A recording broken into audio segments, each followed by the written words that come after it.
Hello everybody! I hope everybody's having a wonderful day. I want to welcome you to Computer Science 550 Approximation Algorithms. So, my name is Daniel Page. You can call me Daniel or Dan. I'm an assistant professor in the Department of Computer Science at St. Francis Xavier University. So it's nice to meet you. So, it's worth noting that my office is Annex 9D, but I'm working remotely, so don't come to my office and start knocking on my door. I won't be in there. I'm working remotely. Colloquially, we'll refer to the area for which I'm doing things here, the bunker, because I think it's just fun. So that being said, the primary source for which you should reach me or contact is through email. So email me at dpage@stfx.ca. That is the primary point for which to reach me. I'm more than happy to answer questions by email. Okay, so before we get into anything fun today, I want to just note that today I'm just going to be having this first lecture broken into two videos. First, I'll just be talking about general expectations, what the structure of this class is going to be like.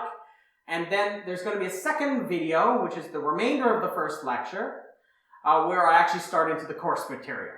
So, we'll see where we get today. Anyways, this course is an online course, obviously, because you're watching this video, or you're somebody that's really interested in watching this video. I need to talk a little bit about how this course is going to be facilitated in this term, because normally this would be a class I would do very much in person. So, every week of this course, I will put up a weekly update video. So, this weekly update video will give you announcements about impeding or close-up deadlines. So, for example, if there's an assignment coming up, or I want to remind you of something, it'll be in this video. If there's any details about the assignments I want to talk about, it'll be in this video. If there are frequently asked questions that aren't addressed elsewhere, they'll be in this video. That being said, anything that involves business or administrative for this class will be in these videos, unless it obviously involves confidential matters. Anyways, these will come out at the beginning of every work week. So, yeah, I think Monday mornings, basically. I have to be a little bit careful with that one. It's also worth noting, with the exception that if it's a Monday and it's Thanksgiving, which I think it is on Monday, then this will be on Tuesday morning. It's worth noting when I say morning, obviously I refer to Atlantic time when I say morning as well. It's worth noting that. I have to always say these things. Now, just because of the nature of this class, I need to discuss how lectures are being delivered. So, this is an online class, but it is asynchronous in its delivery. That means that there are no live lectures in this class. So it means that all these videos that you're going to be watching, they are pre-recorded lectures. So the video you're watching right now, this would have been recorded in advance by the time you've watched it. So there's no time machine where you can come and talk to me during the lectures. It's unfortunate, but at the same time, it has the added benefit of being flexible. I imagine for some students, this flexibility will be helpful in this time. But at the same time, I want to recommend you keep on a relatively decent schedule. For example, if you really find yourself needing a schedule for which to follow these lectures, I've placed it in the course outline. By the way, I highly recommend you should review the course outline. But in here, I've listed on the second page some time slots that have been allocated to this course, where you can basically look at these as times for which you can watch these videos without impeding on other courses. So if you find yourself really wanting to do that, there are times at Monday, Wednesday, and Thursday where you can always schedule some time to yourself to watch these videos. And these videos are going to be structured in a manner as if these were the time slots of an in-person class. So hopefully that is clear. But these videos are going to come out at the same time as the weekly updated video. So once this comes up, the lectures will be available and you can watch them anytime during the week. But remember, you got to stay on top of these things because it's very easy to be like, oh, well, they're just videos. I can watch them later. Don't do that to yourself. Try to keep yourself rather consistent with getting on and learning your material for this class. It's very easy for it to stack up. It's worth also noting that I recommend with these videos that you take written notes. So when you're watching the videos, I recommend just make some notes for yourself on pencil and paper or pen and paper or a tablet, whatever you prefer. That's usually, I find, the best way of learning the material in a class like this because it is a theory course. You'll find that pretty helpful. But however, if you, say for example, are having issues taking notes, like say you have difficulties writing notes for yourself, that's fine too. I'll be having a written set of notes that will complement the lecture. So if, for example, something on the board is really hard to read, or you need some additional details, I'll have these written notes available for you to read. So that's an option. I normally don't make that available, but because I want to make sure this class is in the spirit of accessibility available for more students, I want to make sure I can do that. So hopefully that makes sense. Now, you might ask, okay, well, Dan, what exactly can we do together in this course? Because obviously I'm just in this video here. And how can I interact with you? Or other students? There's going to be these optional meeting times. I must stress that they're optional, so they are not required to be attended. I just recommend it. For example, you want to talk or you want to ask questions about things from the course in that week. Or you just have a general question. This is a time for which we can get together as a class where we can ask questions, and I'm going to bring some materials to give some more examples. Now, nothing in these meetings will be required examined material. So I may give more examples in these. So that's typically the plan, is I'll prepare some additional example that I could present in this, and I'll post obviously these examples so in case you can't make these meetings or don't want to come to the meeting, they'll also be available. So this will be another way of having us come together. I want to do something kind of communal where we can actually, like I can introduce each other and we can try to have something where everybody can get together and give you some kind of a group-based way of being able to ask me questions. I think that's a pretty productive thing to do. It's worth noting that at the beginning of the term, I'll put out a questionnaire asking you for preferred times and out of a set of time slots for which I'll give you. And we'll figure out which one might work best. It'll be ideally sometime not too far off from the class time, but hopefully not too late. So we'll try to find something appropriate. Lastly, of course, if you want to talk to me on an individual level or maybe with a friend, I will have office hours. So these will be done virtually, because obviously I'm working remotely and I'm not in my office. So these will be done virtually using Microsoft Teams. So I have some details on how to do that or how to access that in the course outline. But it's worth noting that if we want to chat about things, just send me a little text message saying, I have a few questions, can I talk to you during the office hours? I've made sure that there's a lot of office hours available for which if a student really needs to come and talk to me, that I should be hopefully available. So that being said, we'll arrange these things through Microsoft Teams, where you could just send me a message, I'll video call with you, or if you just have me to answer your question, I can answer your question as well. But keep in mind, just because of the nature of being virtual office hours, you can't tangibly see the other people that might be waiting. So I want to make sure it's clear that I have the expectation that I have a certain time slot for my office hours, and in order to be fair to everybody, I can't go too far away from the bounds for which I've prescribed in the class.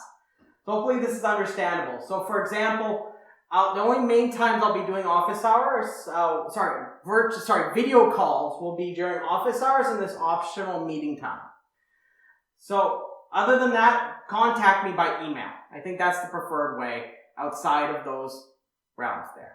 But beyond that, I have to also keep in mind that my expectation is not to be doing video calls outside of these hours, because there's only so much time I have during the term, unfortunately, and hopefully this is understandable. But like I said, I'm more than happy to answer things by email. So hopefully this is clear. Okay, so this is generally how a week will go. So you have the update video comes out at the beginning of the week, then you have lectures to watch. If you want to keep to a schedule, that's cool. Just make sure you keep on track with the class. Now, it's worth noting that I have a series of reference textbooks that are in the course outline. The two most recommended ones, if you need to have a textbook for which you want to double check things or you want to see other examples. The first one is The Design of Approximation Algorithms by Williamson and Schmoys. This one actually is a free book that you can get online, which makes it particularly useful if you're looking for an accessible means to learn more about some other examples that maybe I might not talk about in the class. Some I might, some I might not. So if you're looking for more examples, this is a good book to check out. So it's free. I put the URL for it in the course outline. Likewise, another textbook, this is a highly recommended one. This one isn't one you can get for free online unless you're resourceful. But it's called Approximation Algorithms by Vazirani. So this one is a very reputable book on approximation algorithms. This one and this one by Williamson and Schmoys are the two primary books for which I'll be drawing materials from, but also I'll be finding things from the literature if per needed. Likewise, now I haven't listed this book in the reference textbooks, but another one, if you really want to polish up on your algorithms background, this book is fairly good. Introduction to Algorithms by Corman, Leiserson, Rivest, and Stein, or CLORS, C-L-R-S. This is a very good reference text on algorithms and data structures. I highly recommend it if you need a book that kind of really build up on more of your algorithms background. But keep in mind that in this course, I'll be expecting a basic background in discrete mathematics and algorithms. So fortunately, it's also worth noting that in the back of this book, there's a bit of an appendix for which you can get some review on computational complexity, which will be actually one of the first topics we'll start talking about in this class. We'll be giving you a bit of a primer on algorithms and analysis. So we'll be talking a lot about some of these things. So if you find yourself really needing more resources, these are good books to check out. Okay, so just some more things that I need to talk about. So these are general things that you would be doing, but I also need to talk about how I'm evaluating you.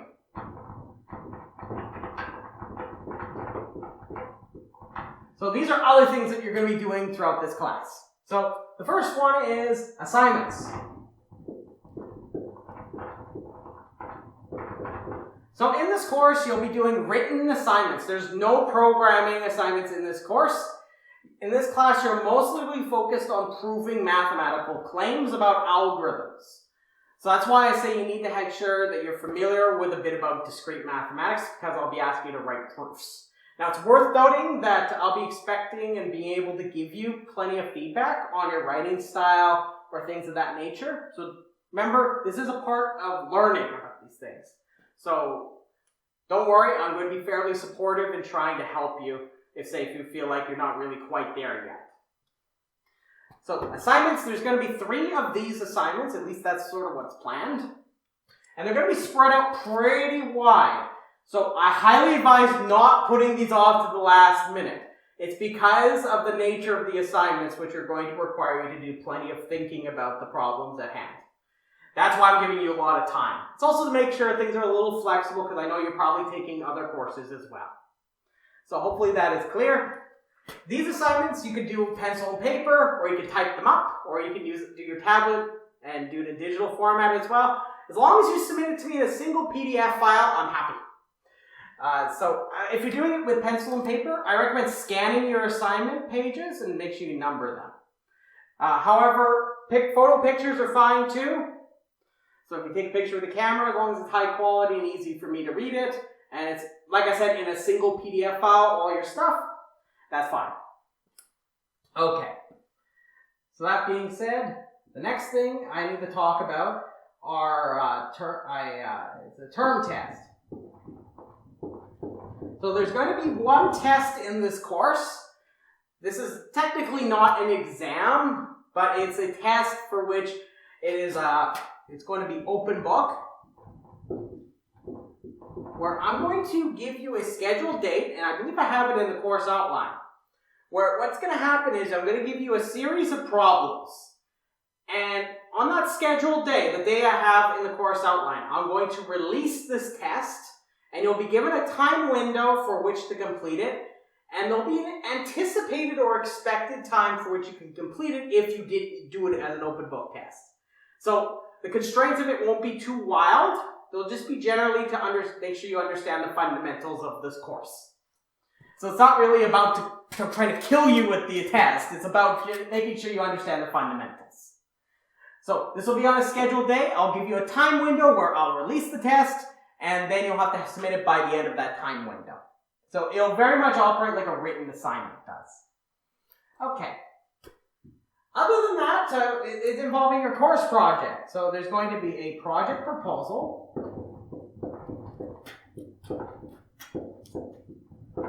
And this will be something that I'll give you more specific dates as we get there. This will be a proposal that's about a page long, where you're going to describe to me your project. So in this course, you'll be doing a project report and a presentation. So you're going to have a report and a presentation / lecture.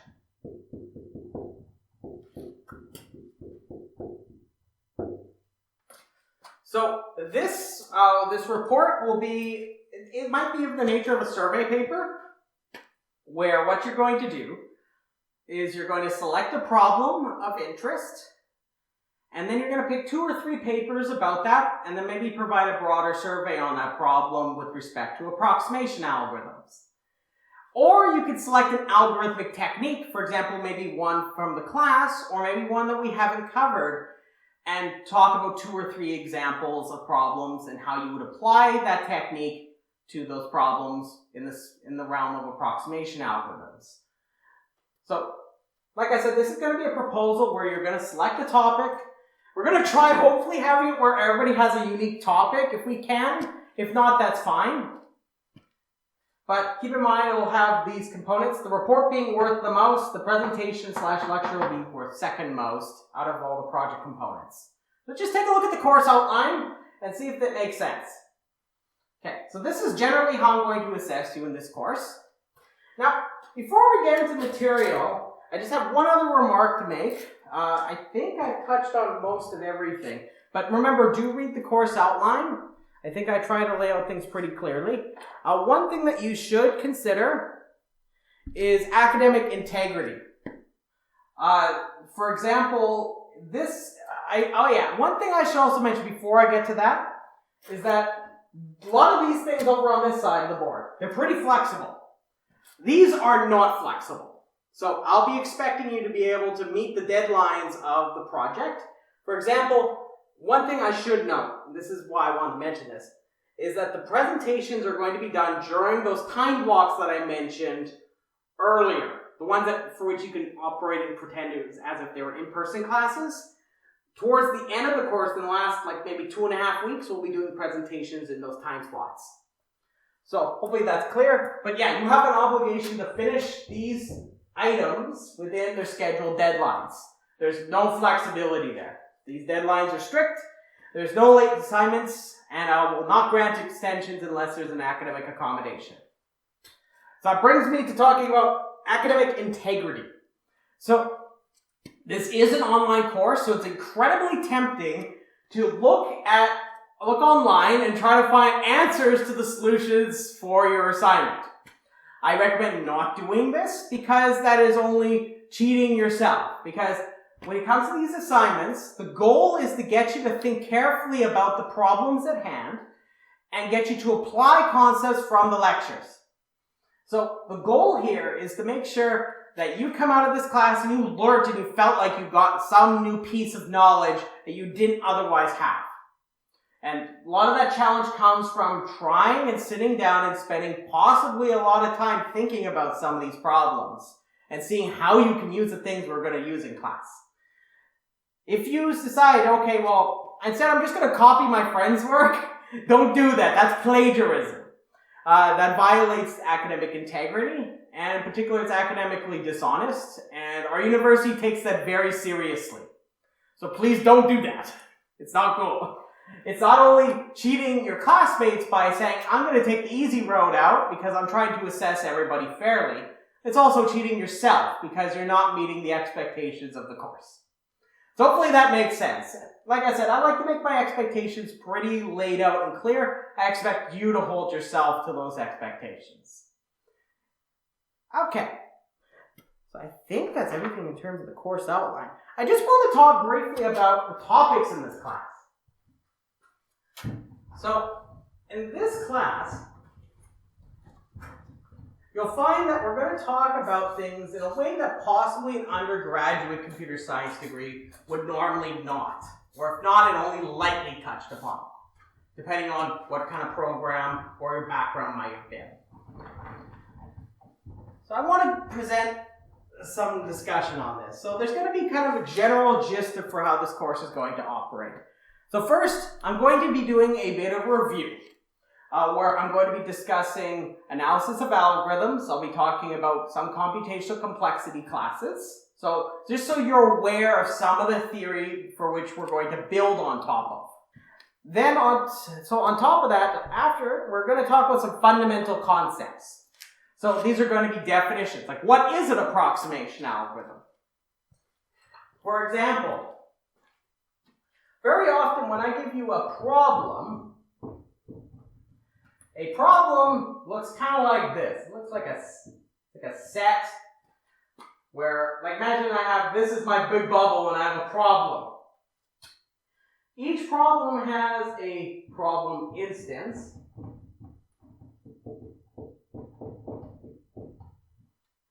So each one of these problem instances are things that I give to an algorithm to attempt to solve them. So a problem instance has what is called an input instance. You think of it as inputs. And it might have a solution, but in this course you're going to find that we're going to be talking about so-called optimization problems, where there's going to be a set of feasible solutions. So these are solutions for which, if your algorithm can produce them such that they abide the rules of the feasible solutions, we're considering it okay.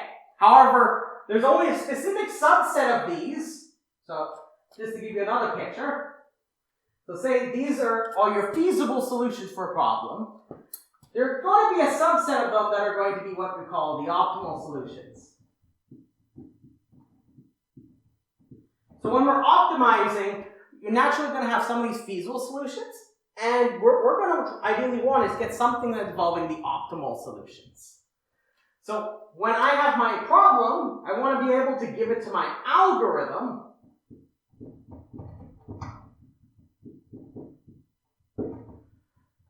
I apologize for that. And it takes in input, and it produces output.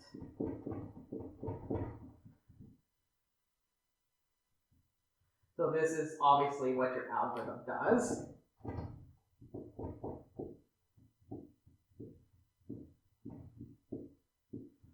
So what happens is the problem instance is given to the algorithm, and then it produces output. And then you just ask if it's a feasible solution. So it produces one. If it's a feasible solution, we're okay. However, sometimes we want to find the optimal solution. So the algorithm will produce output. We get one of these. Now, in the world of, say, an undergraduate degree, typically you only will be interested in these guys, the optimal solutions. Only those. And these are typically studied in the sense that, hey, look, I have my problem, I'm computing the optimal solution. This would be, for example, considered an exact approach. Now, I'm just keeping things rather high level. I'm not going to be getting into fine details until after this video is over. So this would be an exact approach. So it's either it is the feasible solution or your algorithm doesn't produce the correct answer. Because if it isn't an optimal solution and your goal is to solve the problem optimally, then any one of these feasible solutions, except for those ones, are not deemed optimal. So in this framework, where either you give me the optimal or it's not correct, which would be something you'd encounter in an undergraduate degree, or possibly if you've never seen this framework, that would be what you would look for. In this course, we're going to be considering a broader suite of viewpoints. Instead, what we're going to be doing is we're going to be taking an approximate approach. So instead of looking at this in terms of, is it optimal or is it not? Well, what we're going to do is we're going to sacrifice the quality of the answers to, instead of being the optimal, imagine I allow this to be a little bit more flexible. Now, I don't know what this picture is supposed to actually look like. I'm just trying to give you a graphical image. Suppose I'm allowed to give some more flexibility to what's allowed. Like say, instead, I have feasible solutions which are some approximate value away from the optimal. And say, hey look, if we could do that, that might be okay too, as long as I can prove that that always works. That will be what we consider this approximate approach. So instead of looking at it as either yes, it's the optimal, or no, it's the optimal, we're going to sacrifice the quality of the answers so that we can say, okay, it's kind of close to the optimal by a margin. So usually we're going to consider what are called multiplicative factor margins. So what we're going to call approximation ratio, which I'm going to define shortly. And we're going to allow that to happen. Now, when you take this framework as opposed to this one, you start getting some interesting insights that you would normally not have, which we're going to talk about a lot in this class. So the fundamentals, I'm going to break down this framework for you. Keep in mind, I'm keeping this high level for the purpose of this video, but when we actually get into the later part of this lecture, I'll start defining things more carefully. So, that being said, after this, I'll talk about what this means, like what exactly is an approximation algorithm. What is that? And then we're going to talk about some examples using some of the more basic approximation algorithm techniques and some of the classic problems in this domain. Then we're going to be moving into so-called linear programming theory. So linear programming is used in many different settings. If you've never heard of linear programming, you may be familiar with systems of linear equations. Linear programming is a generalization of this problem, where instead of considering equalities, you consider inequalities. And instead of having just one solution, you're interested in optimizing over an objective function, which I'll define when we get there. Like I said, there's a lot of things I still have to define. Then after that, once we get through that, because I'm going to mostly cover a lot of things involving linear programming in relation to approximation algorithms, that topic is an absolute rabbit hole. So I'll be keeping some parts a little bit more shallow, other parts I'll go deeper on. However, you should get something rather interesting out of that, because many problems can be modeled using linear programming, or many heuristics use linear programming.